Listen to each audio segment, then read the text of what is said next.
Stop using church intimidation, control and manipulation. Jezebel and all them spirits fall back, not trying to hear it. Go with Jesus, walk in peace. On your pew can sit that beast that we're fighting in the world. I'm that JC Supergirl, Jesus Christ, belt of truth, arm of God, I'm slaying you. Power of the word to a sword. MC Heaven rocks for her Lord. Thought they crept in unaware, didn't see the gatekeeper standing right there, not getting down with your tactics, undoctrinal practice. Hey, everybody. God bless you. Welcome again to the Crystal Jones Show. It's the show that's all about life's balance. And I'm your talk show host, Crystal Jones. Today, I'm going to be talking to you outside in the environment. So, what I want to do first is give you my contact information. So you can always check out my videos at YouTube and Facebook. The Crystal Jones TV show. Okay, don't forget when you go on the YouTube, subscribe to the channel, like the videos, and share the videos with everybody. Okay. Also on Facebook, you can catch me there, Crystal Jones TV show. Also on Instagram at the Crystal Jones Show, and you could email me at the Crystal Jones Show at gmail.com. All right, so today we're going to get into it with the news.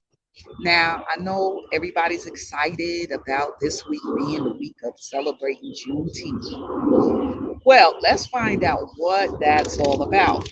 Now, Juneteenth, okay, officially known as Juneteenth, National Independence Day, also known as Freedom Day, Jubilee Day, Liberation Day, Emancipation Day. It's a holiday celebrating the emancipation of those who have been enslaved in the United States, originating in Galveston, Washington. It is now celebrated annually on June 19th throughout the United States. With increasing official recognition, is commemorated on the anniversary date of June 19, 1865, announcement of the General Order number 3 by the Union Army, General Gordon Granger, proclaiming freedom from slavery, right? So it was observed at that time by 47 states of the United States. So then it means that not all of the states, has celebrated it in 1865. The president at that time, Abraham Lincoln, he had officially outlawed slavery in Texas and other states that have rebelled against the Union. Okay, so I'm gonna give you a little bit of homework to do on that. Check out why he freed the slaves. Was it because they knew that slavery was wrong? No, it was because of their money, their dollar. All right, the money that it was going to cost them and whatnot. They really couldn't afford it at that time, so it paid more for them to go ahead and free the slaves rather than keep them. So before you get excited and think that these people were really liking us or happy about us being enslaved, happy about us not being enslaved, you're kidding me, right? So as I've always been telling you, we've been going basically from one plantation to the next. That was a plantation that we worked on, okay? And then after that, we've been on several other plantations as well, okay? So now that finally, after all this time, they've decided to declare it a national holiday. I'm not enthused about that. I'm really not. Because again, this man did not free the slaves. He's not, they're not God. All right. So to me, it's a little insulting to even hear that they're so happy that this man decided, because they're thinking that he was really for us. But read about what he thought about us. Because when I read up how he thought about how the Black person could not be trusted on his own, because he felt that we didn't have enough common sense and things like that to make it on our own. So I'm not enthused by, no, not at all. All right. But, I understand you're going to say, well, at least this and they're recognizing and all of that.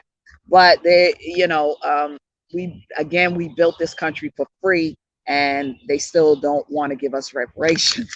I'm not excited about that. Okay, so that was the first article that I wanted to touch up on. The next thing, now that we have been so-called freed, why is this going on?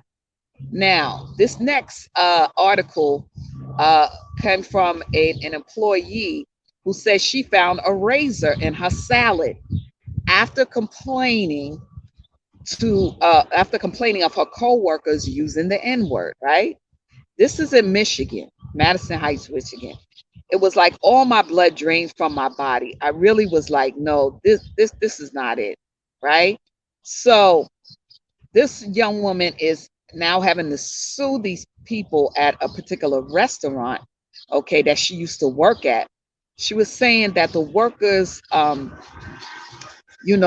using the N-word, and she complained to her managers, and they did nothing about it at all. They were like, well, he could say that if he wants to. Like, in other words, well, it's free speech, right?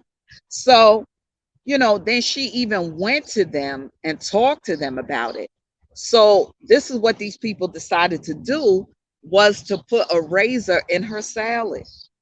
Does that sound like these people are so happy that we're so-called emancipated or so-called freed by them? And they're not God, okay? We're human beings. Who are you to call yourself freeing anybody? You understand what I'm saying? God is over all, not you, not man. So again, after all of this, we're still in the same position. The same nonsense is going on. Like, it's just really ridiculous. So when I hear those kind of things, I'm like, okay, please, right? But imagine this girl went through her salad and got a razor in it. What if she'd have swallowed that thing? All because they wanted to use a racist word, and she asked them not to. And the people who were managers were just telling her, oh no, they can say what they want to say. Now if we'd have said something, if our people would have said something, they'd got fired and all that kind of stuff. So again, I'm going to always bring this to the platform. These racist antics, not acceptable. I'm not happy about it. I'm not happy about them all of a sudden celebrating something that it was never theirs to enslave us in the first place. All right. So now the next thing we are going to do is, I believe we are going to go to the missing youth. Am I right? I think that's next up on. Oh, I'm sorry. Or is it okay, I'm sorry. I think it's the videos that we're going to. So now this leads us to the fact that video number one is about Black people owning their homes in this country, the redlining issue and stuff like that. Let's see how happy they are about us being free. They don't even want us to get a house. They ain't fooling nobody, right?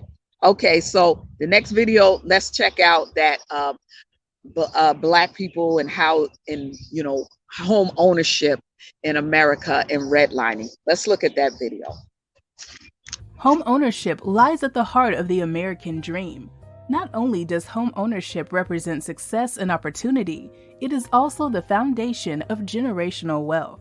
However, for many African Americans, home ownership is a dream deferred. For much of the 20th century, the devaluing of Black lives led to segregation and racist federal housing policy through redlining that shut out chances for Black people to purchase homes and build wealth. This has resulted in billions of dollars of loss to the Black community that could be used to invest, start a small business, send kids to colleges of their choice, or pass down significant inheritances to the next generation. In this original Black Excellence video, we will highlight the devaluation of Black neighborhoods. So without further ado, let's get started.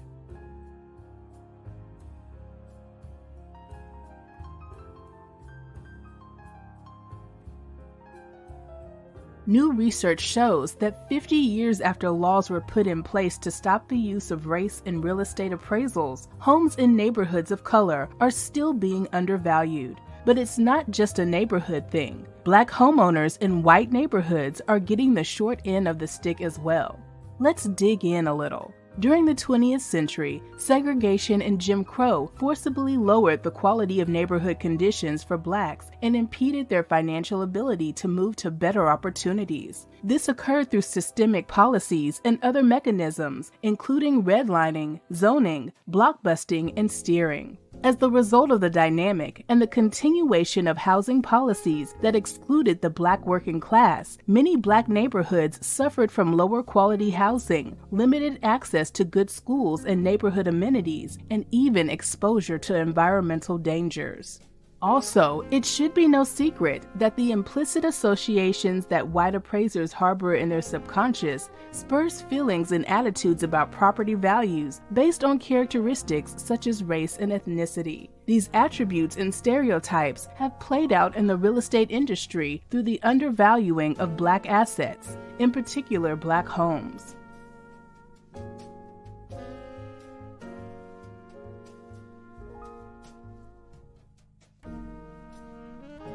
The National Housing Act of 1934, which established the Federal Housing Administration, or the FHA, gave birth to this practice of redlining, a tactic in which banks literally created residential security maps with red lines that designated where to avoid making loans.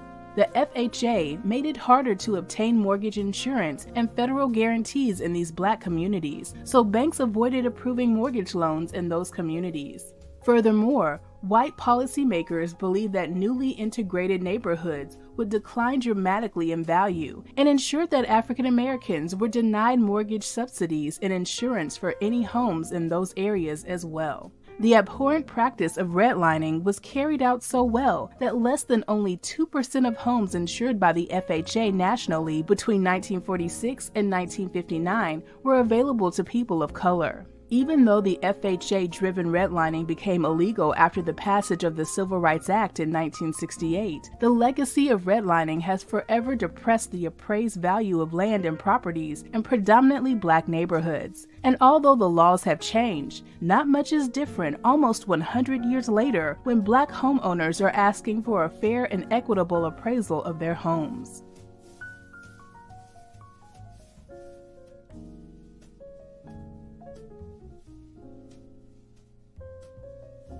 Even in the post-civil rights era, many forms of land use regulations were deployed to perpetuate segregation. Complex webs of covenants and zoning ordinances across U.S. cities were superimposed on already highly segregated neighborhoods to help slow and even prevent integration.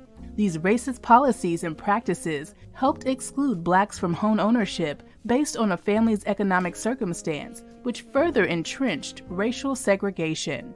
Highways and runways were built right through the middle of established black neighborhoods with the deliberate purpose of damaging or cutting off the community. Real estate agents were complicit in a practice known as steering, where they would direct or recommend black home seekers away from wealthy or well-to-do neighborhoods. And on the other side of the coin, they would direct white families away from very diverse enclaves or would stimulate blockbusting. This was the practice of inducing fear in white families that would prompt them to sell their homes out of grave concern that too many black homeowners in their neighborhood would bring their property value down. This was coined as white flight, when large-scale migrations of white homeowners sold their homes in a frantic attempt to escape from more racially or ethnoculturally diverse communities.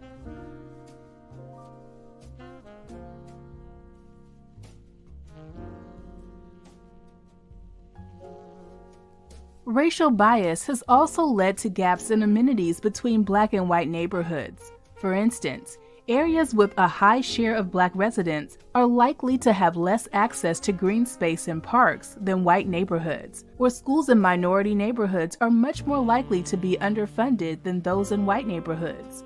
There were three major factors that contributed to this. First, local municipalities and politicians simply diverted local money away from black neighborhoods or strategically funded projects that benefited their local communities or those of their allies and friends. Secondly, local governments fund public schools, libraries, parks, sports centers, infrastructure, and transportation projects through the use of property taxes. And since property taxes are determined by the home values in a particular zone or neighborhood, systematically, the white communities with higher home values would be the biggest benefactors of better funded public services and desirable neighborhood attributes. The third reason many Black-owned homes suffered from the lack of access to public services is because of the historically discriminatory urban and regional planning. African American communities historically were forced to live in undesirable and unfit land. In many instances, these were low-lying areas where corporations, businesses, and nonprofit organizations don't want to invest their infrastructure, time, and money, resulting in undesirable and unsightly communities. Many low-income Black families were forced to live next to coal-burning plants, toxic factories, refineries, and other environmental hazards that not only led to dismal property values, but also led to persistent health issues, lower life expectancies, and chronic diseases.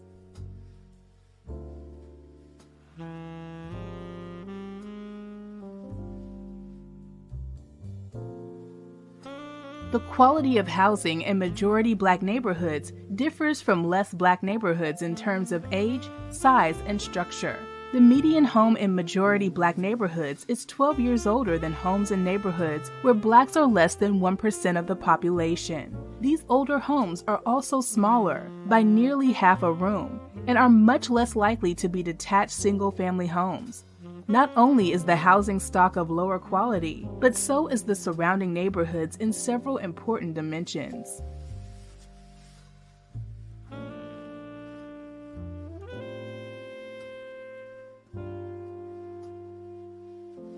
Another aspect of redlining that the federal government institutionalized was the process for valuing how much a property was worth. This process used neighborhood racial and socioeconomic composition to determine home values. And of course, homes in white communities were deemed more valuable than identical dwellings in Black neighborhoods. Racism is baked into this system. Legislative action in the late 1960s and 1970s prohibited the practice of redlining, but the law allowed appraisers to use past sale prices to determine home values. In real estate speak, this is known as pooling comparables or comps. Real estate professionals and appraisers pool comps by looking for at least 3 comparable homes that are in close proximity with, let's say, the same square footage, number of floors, and number of bedrooms. They will use the recent sale prices of these 3 homes to put a value on the subject house. But as you can see or may have experienced firsthand, it's not an exact science, and there is a bit of subjectivity and bias that can creep in when one is relying on factors other than the property itself to influence the appraisal. These contemporary appraisal practices are the reason for the large disparity. The process of pooling comps should be done away with since it gives way too much latitude to individual appraisers' racialized assumptions about Black neighborhoods.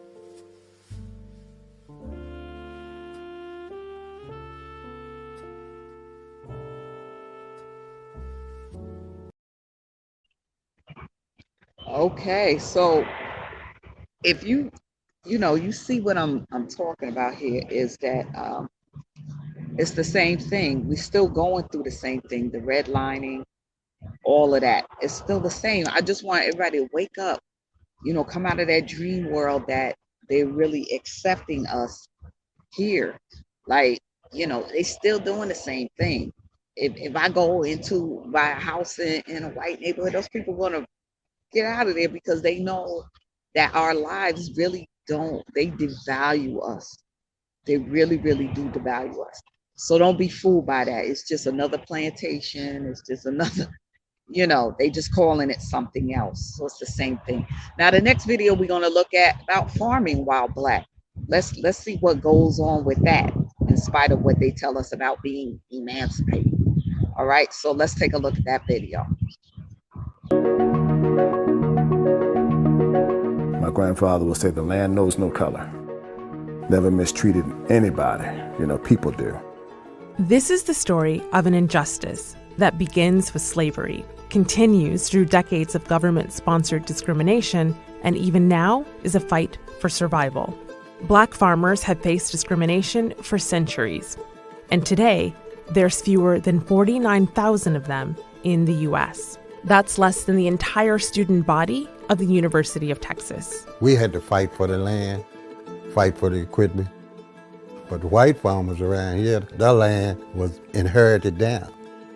Black farmers lost 80% of their land between 1910 and 2007, in large part because of systemic racial discrimination. Folks are starting to realize that we don't actually have a future of farming unless we include all of the various ethnicities and races in this nation. Leah Penniman knows a lot about the history of Black farmers in the U.S., in part because her grandmother was a farmer. A lot of people don't know that the 12.5 million Africans who were kidnapped from their home were mostly rounded up because they were expert agriculturalists. Even after the Civil War ended, the government never delivered on its promise of reparations. It said it would give freed people a plot no larger than 40 acres and a mule. It didn't. Despite the fact that the promise never happened, we did manage to save enough money to purchase 16 million acres of land by 1910. Black farming hit its peak in 1920, when nearly 1 million Black farmers worked the land. Many Black families across the South were sharecroppers. That meant they'd rent and farm small plots of land, and then the landowner would receive part of their crop. But high interest rates and unpredictable harvests often left sharecroppers, like John Boyd Jr.'s grandfather, indebted to landowners. He would always wind up owing Mr. Hopper money, and I couldn't figure that out. I said, how in the same world do you work all year, harvest a crop, and you actually owe the plantation owner money? John is a fourth-generation farmer and the founder of the National Black Farmers Association. His family story is one with a landscape fertilized by Black labor. He is part of the 1.4% of Black people who make up the country's 3.4 million farmers. The U.S. government has restricted the success of Black farmers, and John would become a driver in their fight for equity. I call the USDA the last plantation, the way that they're treated Black farmers. We've been degraded and humiliated. For decades, the U.S. Department of Agriculture systematically favored white farmers by denying loans to Black farmers.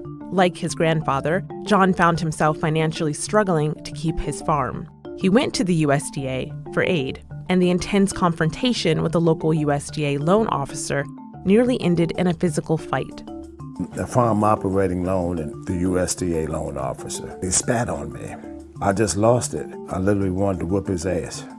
He said, if you don't learn how to talk to me, you're never going to get a loan in this county. The Department of Agriculture is often the last resort for farmers when they don't qualify for loans from other sources. And discrimination was widespread at its local branches, which were largely run by all-white county committees.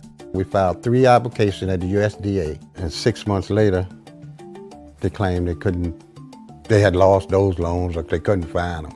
Lester Bonner is a 74-year-old farmer from an agricultural family, and he says his fight with the USDA started in 1983. The land Bonner and his family tilled for 18 years was owned by a white man who promised them they'd get the first opportunity to purchase the grounds. But the government didn't make that easy. We sat in the yard 2-3 hours, a couple of days, waiting on the guy to say he was going to come out and we were going to fill the papers out. Nobody never showed. Throughout the 1990s, it took an average of 60 days for white farmers to get their loan applications processed. But for Black farmers, it took 220 days. Stories of unfair lending practices were so common among Black farmers that a group of them, including John Boyd Jr., banded together. Their fight led John and 400 others to sue the government in a class action lawsuit known as Pickford versus Glickman in 1997. I did a lot of the legal work because lawyers said there's no way you're going to win suing the federal government, especially a group of Blacks to get paid for something, compensated for something, was taboo. It had never been done before. But the Black farmers did win. Well, kind of. The government settled the case for a little more than $1 billion. The black farmers case was like the next biggest thing to the Voting Rights Act as far as meaningful things that happened to black people in this country. A drop in the bucket for what happened from slavery to Jim Crow to sharecropping. Nearly 16,000 farmers affected would receive $50,000. Some other farmers received more, but that was only if they filed their claims by a certain date. Many didn't. So Boyd found himself again fighting for nearly 40,000 claimants. I can tell you, this took 30 years to do, so it wasn't something that transpired over a few years. We're talking about a 30-year period before farmers received their final checks out of the second lawsuit. The follow-up case, known as Pigford 2, gave claimants an additional $1.25 billion in compensation. But for many black farmers, it was too late. You know, the plaintiffs were in their 80s and 90s. It was important because it showed the nation that black farmers did not decline because of a lack of skill or a desire to leave the land. Today, the average age of black farmers in the U.S. is about 60. And Leah Penniman's life mission is to cultivate the next generation of young black farmers. Her program at Soul Fire Farm works black farmers who are mostly in their 20s and 30s, offering week-long immersion courses. It gives me hope, this sense that our generation is awakening to the call of coming back to the land. Leah wants to show that young black farmers can still connect with the land, despite everything previous generations have endured. Land is the basis of freedom, dignity, and equality. It allows people in our community to see more broadly what's possible for them and that they don't have to settle for what society has been told are the limits of what they can do.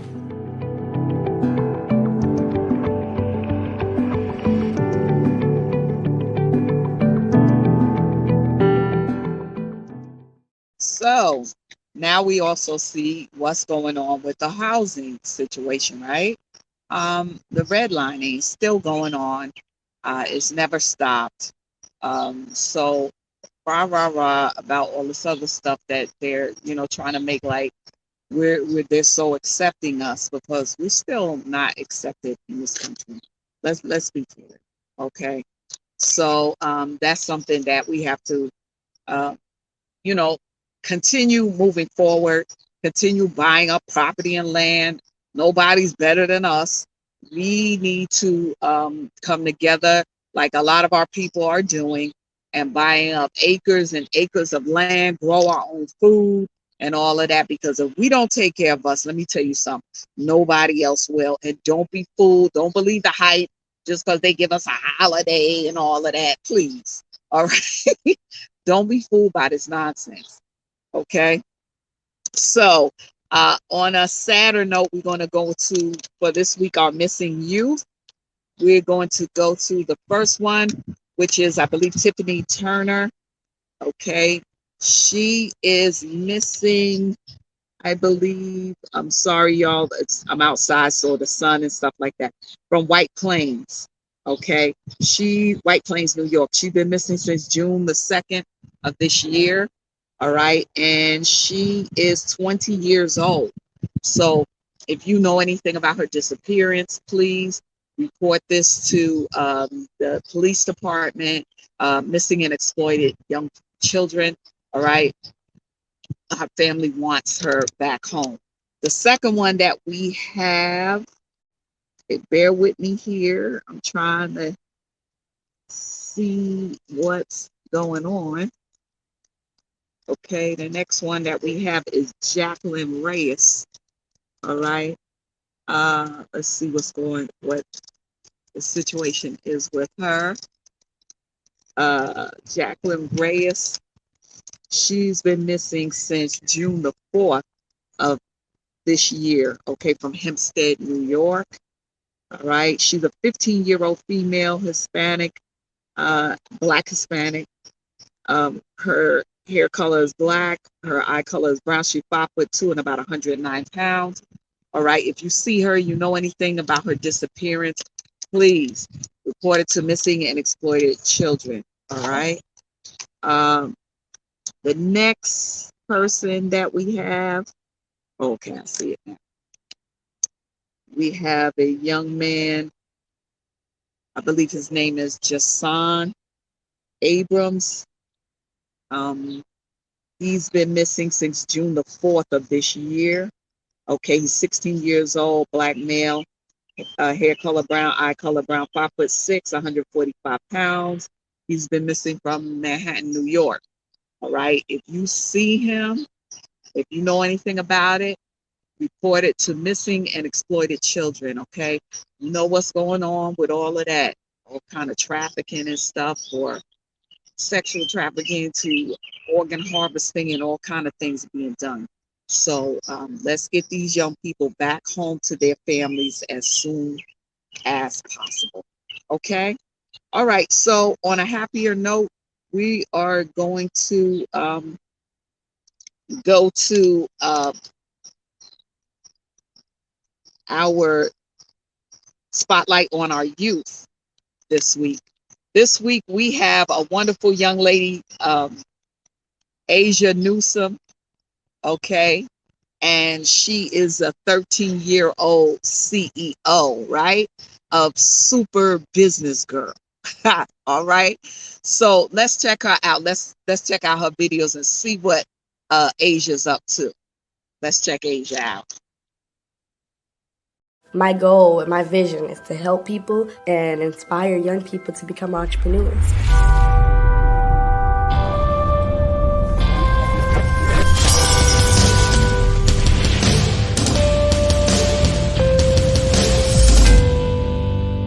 My name is Asia Newson, and I'm Detroit's youngest entrepreneur.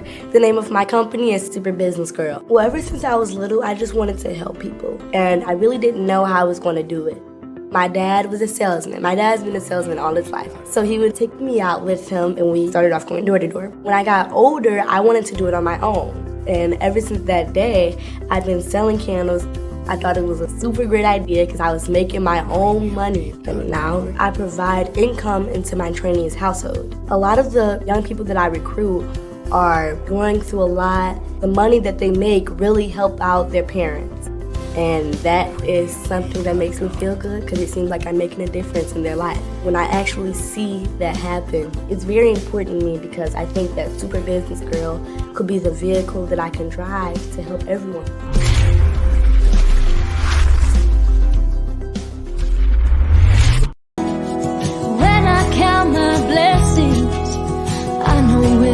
Hello everyone, my name is Asia Newson. I'm an entrepreneur. The name of my company is Super Business Girl. I want to invite you to visit my website, superbusinessgirl.com, where you can purchase my handmade candles and other Super Business Girl merchandise. When you purchase one of my handmade candles, you are helping me reach my goal to teach at-risk youth how to become self-sufficient and empower themselves through my entrepreneurship educational program. Our mission is to recognize the true potential in every child and to develop intrinsic security that makes optimum use of their individualized talents. Thanks, Detroit. Be a part of the solution. We need to make a difference in these children's lives. I like this one, Asia. This is beautiful, Lauren. Superbusinessgirl.com. Shine bright like a diamond. We're so proud of you, Asia Newson, and she thinks about others. I mean, she started out very young, like about 8 years old, I think. And so she's been doing this for a while. She's about 13 years old, I believe now. So do you see what I'm saying? This is what's in our children. You know, these are the positive things, okay? So we need to push our young people forward, you know, to not listen to the hype about, you know, our community of people being the worst people on the planet, okay? God bless us with some very intelligent young people. They have very they have a lot of giftings and talents. Wow, every week I'm seeing these things that these kids are interested in and doing. So continue to push them forward. Asia, shout out to you. God bless you, baby. Keep moving. All right. So the next thing that we are going to cover is we are going into, I believe, we are going into the health and wellness portion of our show, right? Okay, so as you see, Please drink water. It's getting very hot, starting to, the weather's starting to get a little better sometime. All right. So it helps with your digestion, relieving fatigue, it clears your skin. Water does a lot of good things. Sometimes people have gallstones and stuff like that, and it helps clear your system out. Okay, so please drink up, get that water out, because as it gets a lot warmer, you're going to really need to keep yourself hydrated. All right, so get that water out, bring them water bottles with you to work and everywhere, and stay hydrated. All right, the next thing we're going to cover is the business tips, right?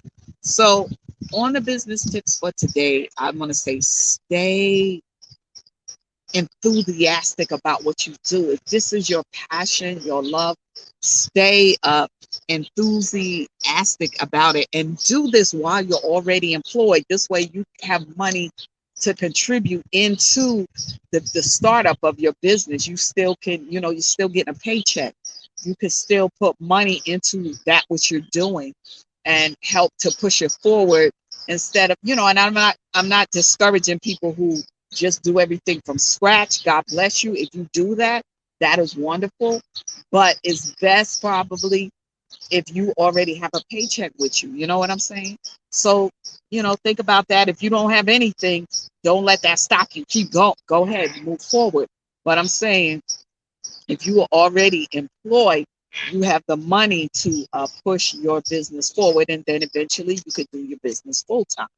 All right? Okay. So now, the last portion of the show, of course, we go to the Word of God. So this week we're going to be in Leviticus, the 18th chapter. Okay. And we are going to be, let's see what, I'm sorry, y'all.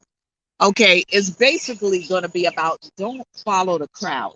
All right. Don't follow the surrounding nations and things like that. You know who we are. You know where God brought us from. So we don't need to be following people. You see all these new things that they coming up with, that it's okay to do this and okay to do that. Stop following these people, because this is the reason why we ended up here with people talking about they emancipating us. All right. Because our people have a bad habit of wanting to be like other nations instead of being like God wanted us to be. I was speaking to one of my neighbors this morning. She was saying that she was so happy that we've gone back to wearing our hair natural and not thinking that we have to look, our hair have to be straight, like other people. No, we look beautiful in our braids, and in whatever capacity that God has blessed us with. We're beautiful looking people. We come in all different complexions, of course, because our people, got mixed in and tangled in with other nations. So we have all different complexions. But I love our people. I love our culture, the things that we do and stuff like that. We are very innovative. Listen, y'all, that farming thing, I'm thinking about that. As much as they say that we're so lazy and all this kind of stuff, how come they didn't cultivate their land? Why did they have to come all the way to Africa to get us to build their land? They're lazy. That's laziness. Okay, to even say something like that. You weren't even doing the work. You couldn't even do the work. You couldn't even last in the field too long because of the sun. But you picked out our people because you knew we were good in cultivating the land. You knew we have built many nations and kingdoms and stuff like that. So stop the nonsense, okay? So now we are going to go to Leviticus, the 18th chapter. Y'all bear with me because it was shady over here when I first came, but now, I got all this glare. But it says, and the Lord spake to Moses, saying, speak to the children of Israel, say to them, I am the Lord your God. After the doing of the lands of Egypt, wherein you dwelt, you shall not do.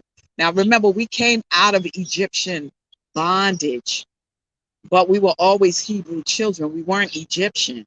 We were Hebrew children. All right. So remember, the Egyptians, they had, they serve idol gods. a lot of time when they go down there in those tombs and all of that kind of stuff, that's to talk to fallen angels. That's another topic that I'm going to tell you, talk to you about another time. It's in the Bible where it talks about the angels that fell along with Lucifer. When the devil fell, remember, he was an angel. He was he had pipes on him and everything. He could sing and all of that kind of stuff. And he was one of the most beautiful angels there were. So he wanted to be like God, and that's why he fell, because he wanted to be God, of course, of trying to take the place of God. So along with him, he had fooled other angelic beings to go along with that nonsense, and they fell. So those people, those spirits are in some of those pyramids and things like that you see. A lot of times you see people going into those pyramids and stuff because they're giving homage to those idol gods. Don't follow that. That's another form of what they call witchcraft. All right, we're to, like, the Ten Commandments tells you, you are to serve the Lord your God with all of your heart, your mind, your soul, your spirit. You know what I'm saying? You're not supposed to serve other gods. So that's why he's saying, after the doings of the land of Egypt, wherein you dwelt, you shall not do. All right. So we're not to do after them worshiping their idols. You see how, with their dressing and stuff like that, a lot of that imagery that's on those things, even though it looks pretty, it looks beautiful, but it's to pay homage to idol gods that we're not supposed to do. Right. He said also, and after the doings of the land of Canaan. Canaan is today's Israel. God put those people out of Canaan to put us in there. Those people are another group of people, the Canaanites. They were worshiping idol gods. So this is why God removed them from there and brought us in. He brought us out of Egyptian bondage and brought us into the land of Canaan. All right. Whither I bring you, shall you not do, neither shall you walk in their ordinances. Ye shall do my judgments and keep my ordinances to walk therein. I am the Lord your God. Remember, he always says, I am the God of the children of Israel. And we are Israel. Israelites were always black. All right. They were never, the other groups that you hear, those people are converted Jews. We were always the Jews. I don't have my book with me today to show you all from Babylon to Timbuktu. Tells you that the original Jews were jet black people. God said it in Genesis. He made us from the dust of the earth. Look at the dirt. The dirt is black. How in the world could you be white? No. All right. So the first people on earth were black people. Now, as people got leprosy and all of that from disobeying the Lord and all of that, that's how you got those other groups of people. And again, I remind you that the black woman has the E gene. So all of the nations come from that gene.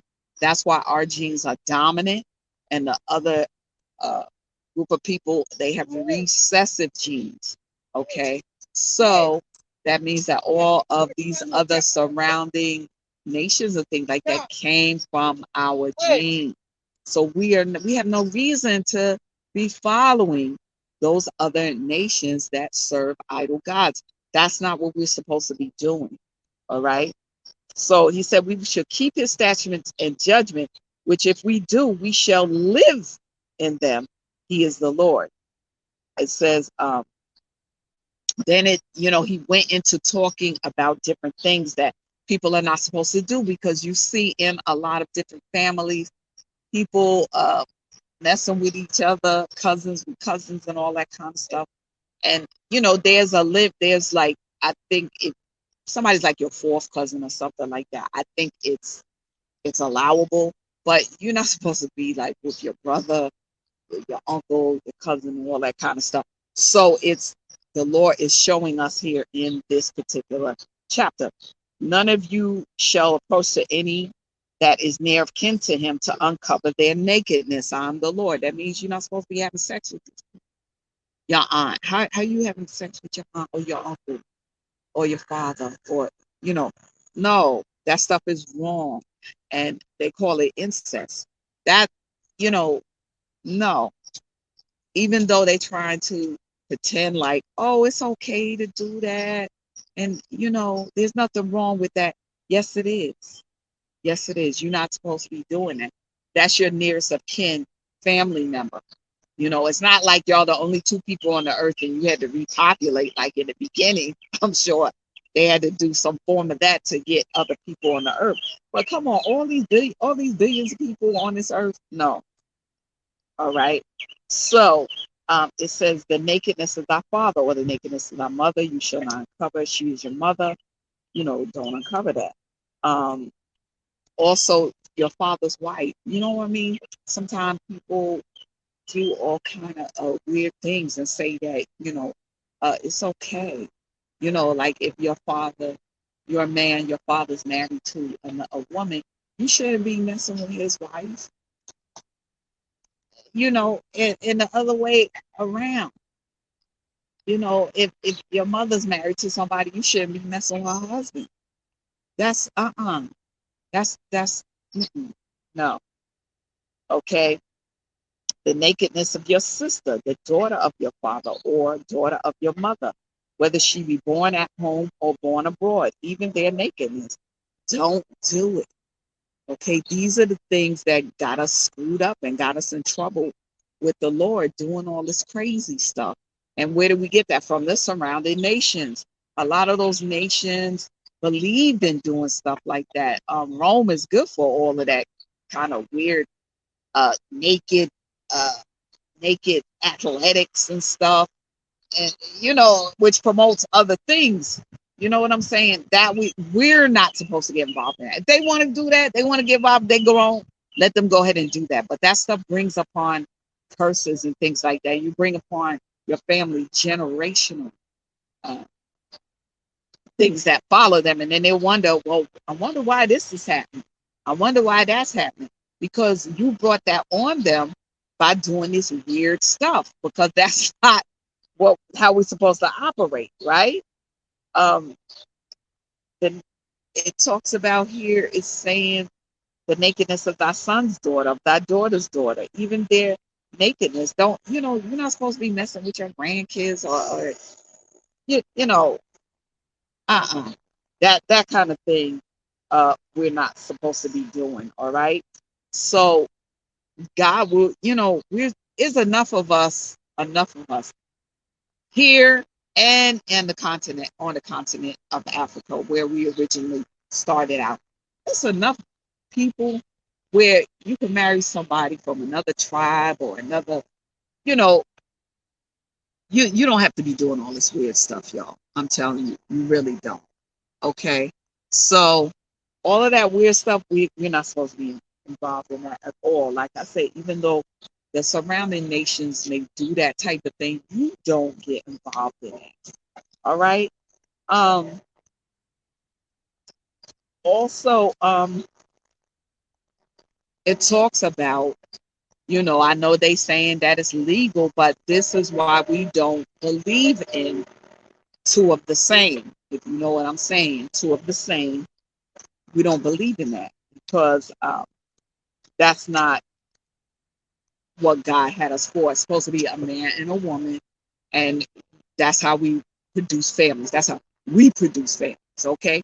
If they don't want to do it, then let them go ahead. But this is why we're not supposed to be the same kind together. Because how you going to produce kids like that? You're not. So, and I know people may say, well, you could do adoption and stuff like that. But still, that is not what, the original setup. The way things originally were set up is one of one kind, one of another kind. Male and female. That's how he made it from the beginning, right? All right. Also, bestiality, people lying down with beasts. Believe it or not, people do that today. You should not lie with any beast of the field. To have sexual relations with. That's not what God wanted us to do. Bestiality, we're not supposed to be doing nothing like that. That is not that. And you see all these weird things that they experiment with in the chemical labs like that. I saw in USA Today last week children that are half beast and half person, because people are fooling around with that kind of stuff. And then you got the kids that look half like a baby human being, and the other half they got piglet ears and stuff like that. Let me tell you something, these people are gonna pay for that stuff. And they said when these kids cry, they sound like, the animal, and all this kind of weird stuff. That's not what we're supposed to be doing. And no doubt they'll probably tell you, oh, it's creative. Yes, we should do this. We should, we need to make this land create, no. We ain't supposed to be doing that. All right. And, lying with the beasts and all of that kind of stuff, right? We're not supposed to be defiling ourselves with anything that's not what the original setup was. If you do, if that iniquity will visit your people, okay, to several generations.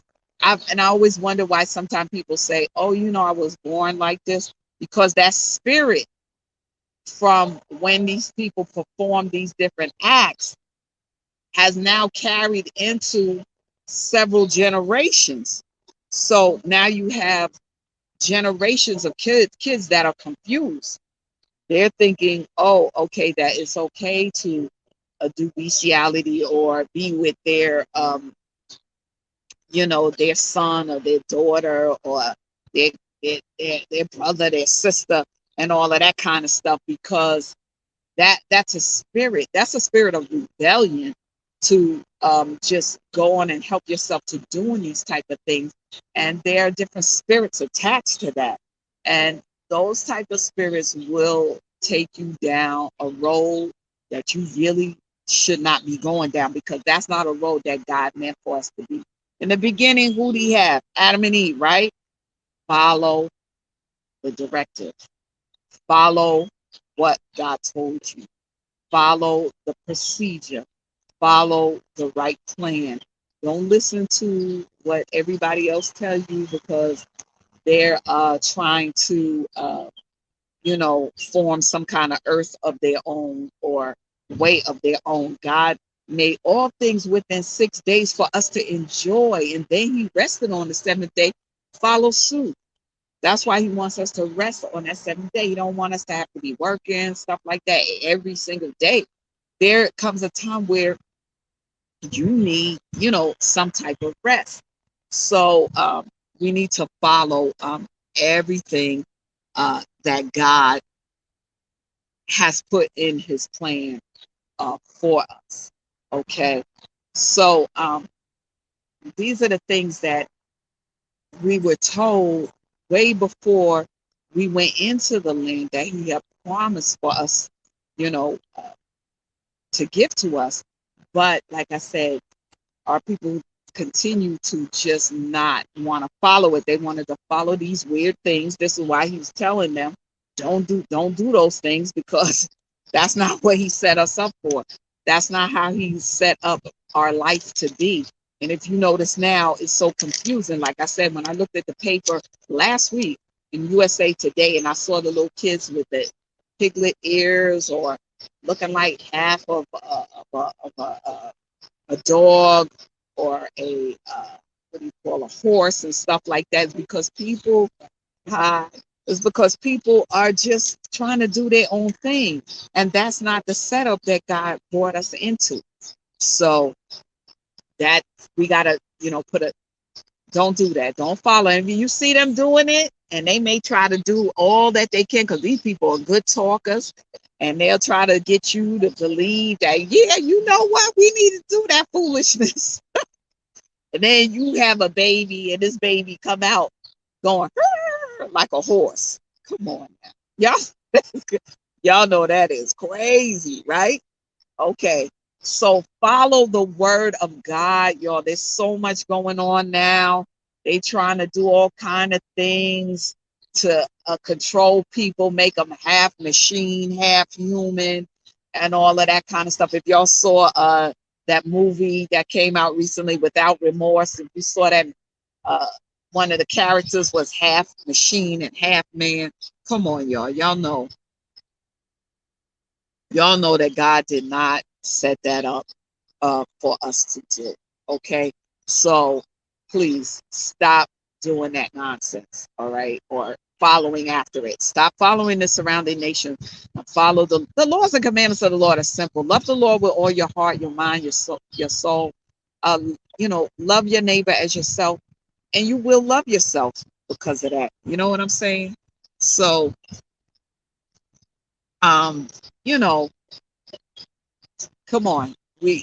There's enough for us to do here on the earth without doing all of this craziness. All right. So thank you for joining me. I'm outside today. We lost signal with, up inside the house. So we're out here today. I may try to do more out here. It feels good out here and everything. So anyway, again, let me give you my information. Don't forget, catch me, Crystal Jones Show.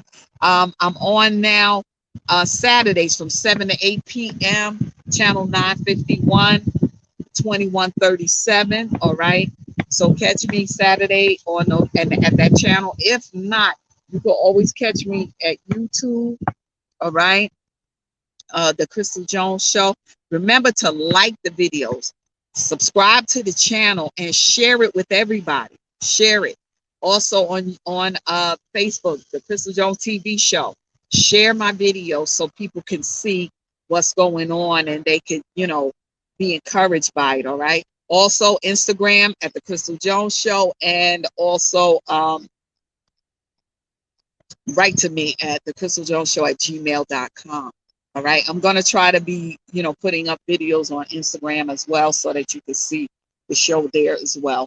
All right. So God bless you. God keep you is my prayer. Stay safe. And I always tell you stay balanced.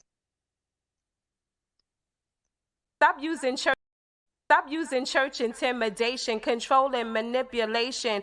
Jezebel and all them spirits, fall back, not trying to hear it. Go with Jesus, walk in peace. On your pew can sit that beast that we're fighting in the world. I'm that JC Supergirl, Jesus Christ, belt of truth, arm of God, I'm slaying you. Power of the word, two-edged sword, MC Heaven rocks for her Lord. Thought they crept in unaware, didn't see the gatekeeper standing right there. Not getting down with your tactics, undoctrinal practice.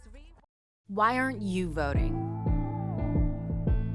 When you vote, you can do something about everything.